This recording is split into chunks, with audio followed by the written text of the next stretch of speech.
మేము every year DP ఆశ్రమానికి వస్తున్నామండి. గత 5, 6 ఇయర్స్ నుంచి వస్తున్నాము. ఇది ఎలా ఫస్ట్ ఫైండ్ ఔట్ ఎలా అయిందంటే, మేము మా ఫాదర్ ఎక్స్‌పైర్ అయిన తర్వాత ఆయన చేసిన సేవ ఓల్డ్ ఏజ్ పీపుల్‌కి మా నాన్న బ్రతికున్నప్పుడు చేస్తూ ఉండేవారు. పేదలకి, వృద్ధులకి ముఖ్యంగా వృద్ధులకి సర్వీస్ చేసేవాడు మా డ్యాడీ విలేజెస్‌లో. సో, అది కంటిన్యూ చేయాలని మేము గూడా నెట్‌లో చాలా సెర్చ్ చేసాం. చేస్తే చాలా 2, 3 ఫైండ్ ఔట్ చేసుకున్నాము. వాటికి వెళ్ళాము. ఫుడ్ ఇవ్వడము అలా చేసాము. సెకండ్ టైమ్ వెళ్ళినప్పుడు అవి ఉండకపోవడం అలా జరుగుతా ఉంది.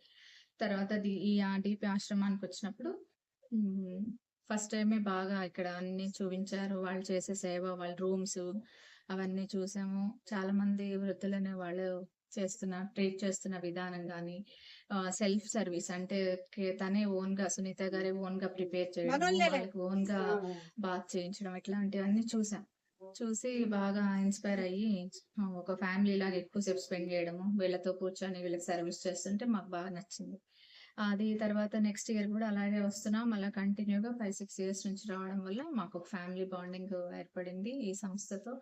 కానీ వీళ్ళు చేస్తున్న సేవని మనము మామూలుగా కామన్ పీపుల్‌గా ఉండి, మన యొక్క రొటీన్ లైఫ్ స్టైల్స్‌లో ఎవరికి కూడా కన్నెత్తి చూసే టైం గూడా మనకి లేదేమో అనిపిస్తుంది. అలాంటిది వీళ్ళు తన ఓన్ ఫ్యామిలీని వాళ్ళ యొక్క వేరే లైఫ్ లీడ్ చేస్తూ కూడా ఇది చేయడం చాలా గా ప్రశంసనీయము.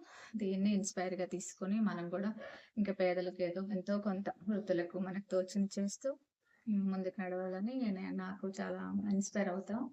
నేను చాలా నచ్చిన మాకు బాగా ఒక గురి కుదిరిన ఒక నమ్మకమైన సంస్థ ఓల్డ్ ఏజ్ హోమ్ డీబీ ఆశ్రమం అని చెప్పొచ్చు. దీనికి మాత్రం మేము ఎవ్రీ ఇయర్ వస్తాం ఖచ్చితంగా. థాంక్స్ టు డీపీ ఆశ్రమం. థాంక్స్ టు సునీత గారు అండ్ సార్.